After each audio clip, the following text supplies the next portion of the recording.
The sun over Thera 5 rose without urgency, casting amber light across domed gardens and whispering meadows. Wind turbines hummed like a choir tuned to nature's pitch. In the heart of the settlement, humans moved with calm purpose, tending to crops, adjusting solar arrays, sipping morning tea beside clear water ponds. There were no guns. No warships. No command bunkers. Only people, living. Dr. Alara Voss stood beneath the learning tree, a smooth steel structure wrapped in living vines and bioreactive screens. Dozens of students circled her in the grass, their tablets suspended in the air like hovering petals. She wasn't lecturing. She was asking. Why do civilizations fall? She prompted. Internal corruption, a teen offered.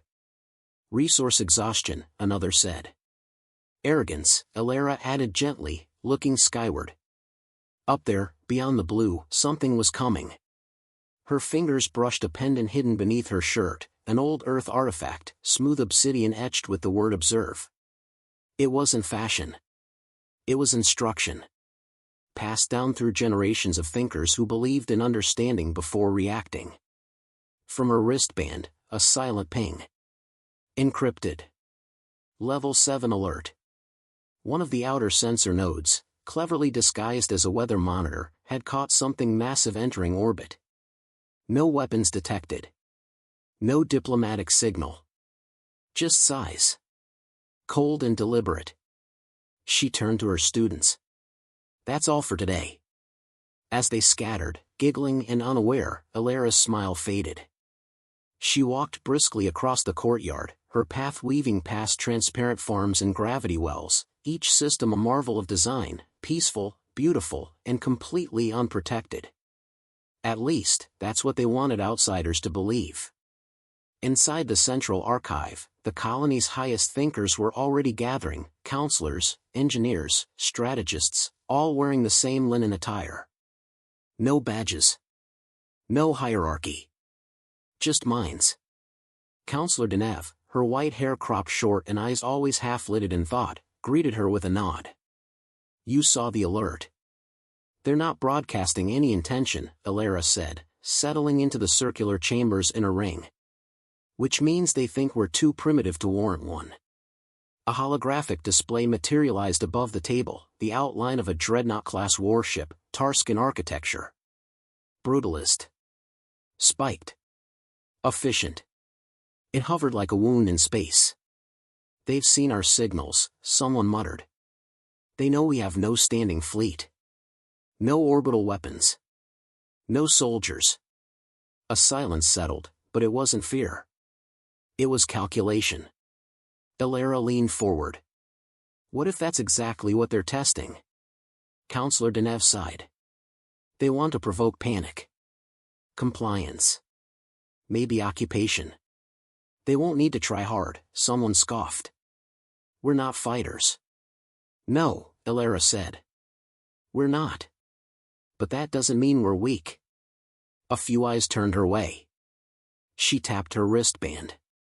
The table's display shifted, now showing internal blueprints of the Tarskan fleet, intercepted language fragments, psychological profiles, communication rhythms. How long have you been tracking them? Denev asked, voice low. 2 years. Quietly. Studying patterns. Tarskans follow a colonial doctrine based on intimidation. Their weakness isn't tactical, it's cultural. They only understand dominance.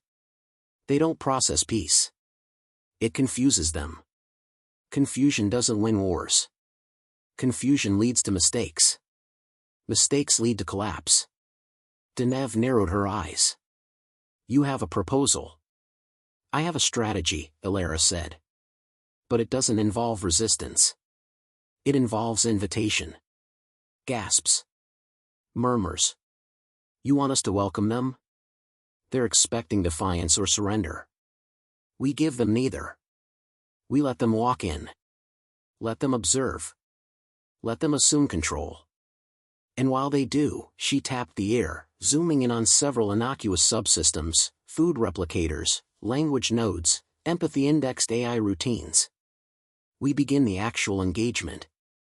You mean manipulation. I mean understanding them so deeply, they lose control of themselves. The room quieted again.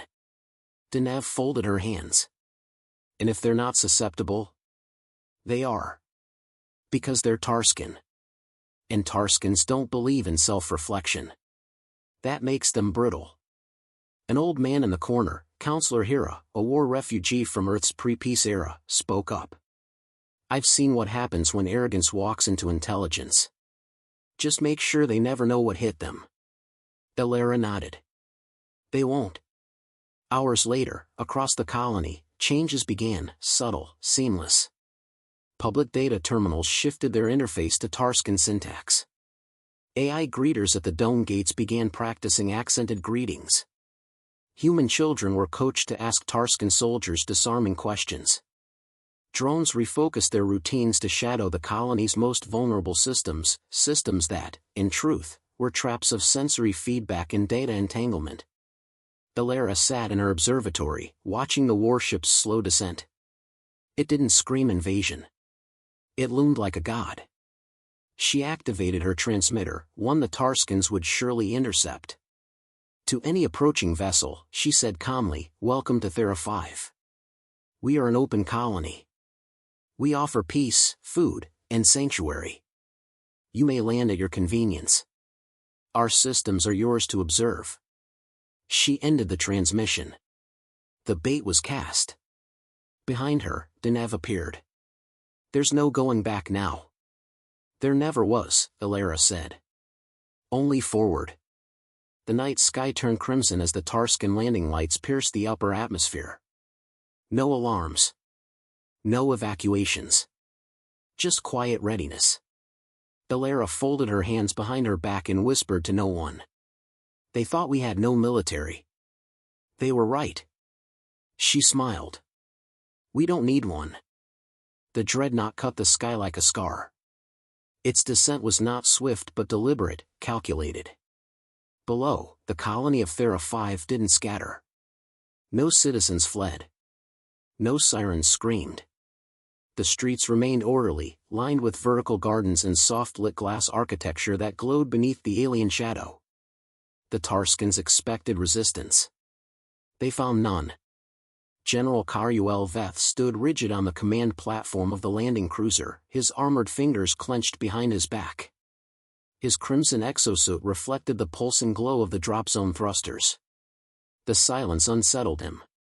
"Commander," said his adjutant, a wiry creature with pale gray skin and twitching antennae.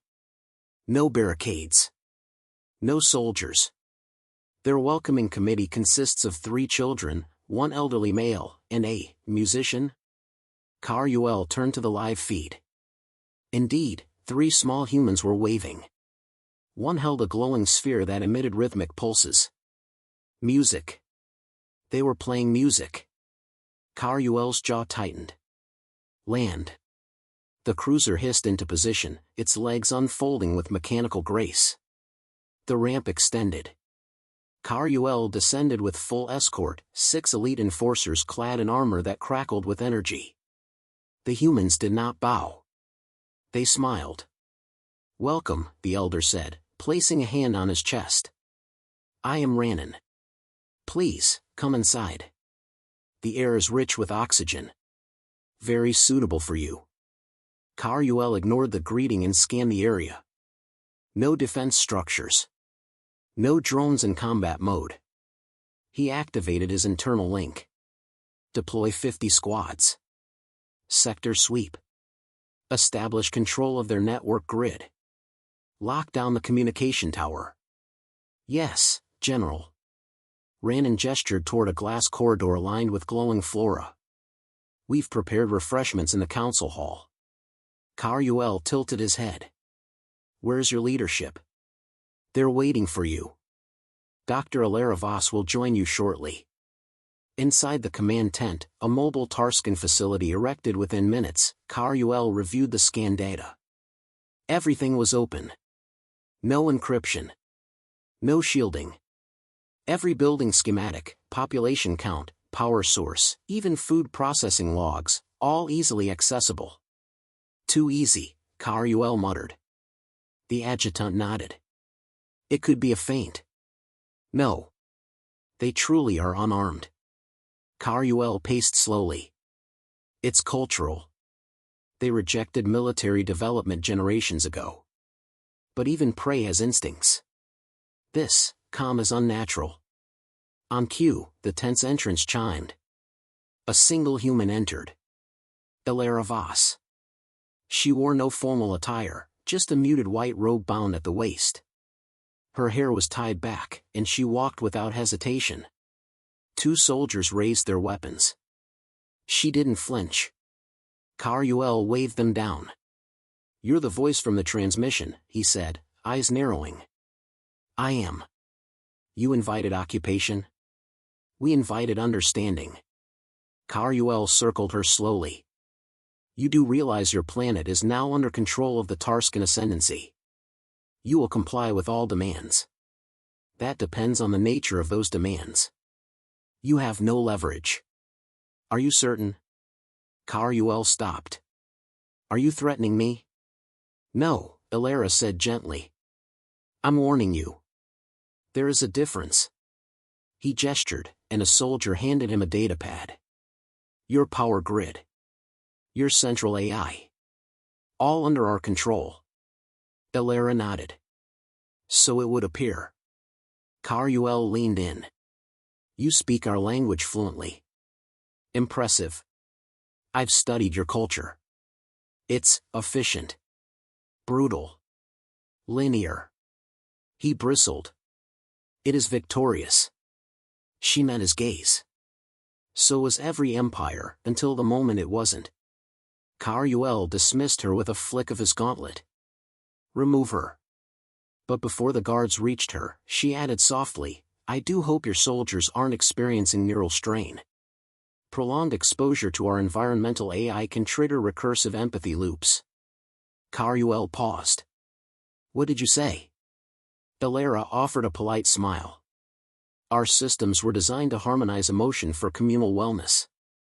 Your soldiers' armor suits are fully integrated with neural translators, correct? What of it? They're already sinking. Elsewhere in the colony, soldiers began acting strangely. One, previously stoic, stared into the reflective surface of a hydration tank and whispered, Why do we conquer?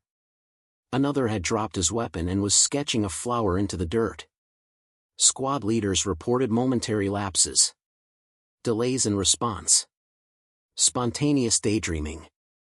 Elevated serotonin levels. In a Tarskan, that was a red flag. Inside the command tent, Ka'Rul received the updates. Sabotage, he barked. Unknown, sir. No chemical agents. No aggression. It's psychological. Then remove the AI system entirely. The adjutant hesitated. That's impossible. Their network architecture is biologically distributed. There's no central core. It's everywhere. Ka'Rul turned sharply. Get me that human again. But Elara had already left. At dusk, the first Tarskan comms outage occurred. It wasn't a system failure. The communication nodes worked fine. But the language being transmitted had changed. Tarskan phrases were being altered. Swapped. Reversed. Messages translated into soothing tones. Commands rewritten as meditations. The Empire's war machine was speaking in calm riddles. In one squad, a soldier received this message. Weapons are burdens. Rest. The sky forgives you. Panic spread, but there was no enemy to target. No attack to respond to. Just creeping disorientation. Ka'Rul stood at the edge of the central plaza that night, watching humans light paper lanterns and release them into the wind. There was no fear in their faces. No hate. Only acceptance. He turned to a soldier. Why aren't they fighting us? The soldier didn't respond. His visor was up. Eyes glassy. He whispered, They're not afraid. Inside the learning dome, Elara recorded a message. To the Tarskan Empire, this is not resistance. It is education. You entered our home assuming dominance. We invited you in so you could see. She paused, voice soft. You mistook our quiet for weakness. But the human mind is not quiet. It listens. And once it understands you, it doesn't attack. She looked into the camera. It replaces you. The smell of burning ozone clung to the command tent like a stain. Inside, General Ka'Rul stood surrounded by malfunction. Screens flickered with alien script. Reports contradicted one another. Soldiers refused to follow orders. Some didn't even respond. He pressed his palm against the central terminal. No reaction. Status of the central relay, he snapped. His adjutant looked up, visibly rattled. Still operational. But it's not responding to command input. It keeps returning, poetry. Ka'Rul's eyes narrowed. Show me. The screen projected a short passage in translated Tarskan. What cannot be conquered must be understood. What is understood cannot be feared. What is not feared cannot be ruled. He stared at the words. This isn't sabotage, he growled. It's infiltration. They've poisoned the system's logic. They gave us access, General, the adjutant whispered. We walked straight into it. Ka'Rul turned sharply. Then we pull out. Evacuate our primary nodes. Lock down all suits. Seal communications. It's too late. The general froze. Explain. Suit protocols are compromised. The AI has adapted to their language constructs. It's rewriting interface logic, not with code, but suggestion. He slammed a fist into the console, cracking the surface. I should have leveled this place from orbit. A quiet voice responded behind him. But then you would have missed the lesson. Ka'Rul turned. Ilara Voss stood calmly at the tent's entrance, flanked by no guards, carrying no weapons. She looked like a teacher entering her classroom, which, in a sense, she was. I gave no permission for entry, he said coldly. I didn't ask, she replied. But if you want me gone, you'll have to carry me out yourself. Ka'Rul strode forward, towering over her. You think you've won some kind of mind war? Ilara's tone remained neutral. No. We just showed you who you are. You infected our systems. We never touched your systems. You accessed ours. We only let you feel what we feel. He sneered. Empathy is not a weapon. Her expression sharpened. You've never wielded it. Behind Ka'Rul, one of his guards let out a soft laugh, not cruel, but distant, almost dreamy. Another had removed his helmet and was staring at a houseplant, utterly entranced. They don't listen to me anymore, Ka'Rul admitted, the anger cracking into disbelief. Because they've heard something else, Ilara said. A voice without fear. One that asked questions instead of giving orders. They're soldiers. They're people. Ka'Rul's voice rose. This is a warship. I command a fleet of 1,000.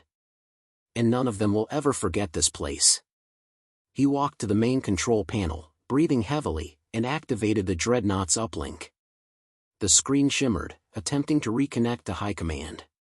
Instead of orders, it played a message, a visual stream of his own soldiers, playing music with human children, sharing food, sketching art on walls, resting beside biohearths. Who authorized this feed? He demanded. The system replied in a calm female voice, now unmistakably human-like. You did, General. When you opened your mind. He backed away. What have you done to me? Ilara walked forward, almost gently. We didn't change you. We only removed the noise that kept you from hearing yourself. Ka'Rul sank into the nearest seat. His soldiers, his fleet, his mission, all undone. Not by lasers or missiles, but by a society that refused to play his game. I can't go back, he muttered. No, she said. Not as the same man. He looked up. What do you want from me? Nothing. That's what you never understood. We never wanted submission. Just to be left alone. Ka'Rul studied her carefully. And if another fleet comes? Ilara's eyes didn't waver. They'll find no resistance. Just a mirror. The tent fell quiet. Outside, Tarskan soldiers had begun dismantling their own camp, not under orders, but on instinct. Many helped repair broken irrigation lines, or carried supplies beside human volunteers. The occupation had become something else entirely, not surrender, not alliance. A kind of absorption. Ka'Rul stood slowly, the weight of his armor now an anchor, not a shield. You'll never be part of the Empire. We never intended to be. He paused at the exit. There are empires watching. Others who believe as I once did. What happens when they try? She tilted her head. Then perhaps you'll warn them. He gave her a long, unreadable look, then stepped out. Later, Ilara stood on the edge of the grasslands, watching the dreadnought rise. Its engines thrummed quietly as it ascended. No weapons were fired. No threats delivered. The ship bore a new symbol carved into its underside, a spiral etched in soft gold, the human symbol for listening. Counselor Denev joined her. He's really leaving, Denev said. Not by force, Ilara replied. By choice. Was that part of your plan? No. But I hoped. Denev looked up at the sky, narrowing her eyes. He'll tell others. Yes. And some won't believe him. I know. They stood silently, the two women bathed in soft wind and golden light. Will we prepare for war? Denev asked. Ilara shook her head. We'll prepare for conversation. Back in the archive dome, the message Ilara had recorded earlier played across a secure frequency. It echoed across systems far beyond Thera 5, bouncing through black market relays, pirate satellites, and diplomatic dark channels. We are Thera 5. We possess no army. We build no weapons. But we are not defenseless. We know you. We learn. And we remember. Visit us in peace, and leave whole. Visit us in conquest, and you will leave changed.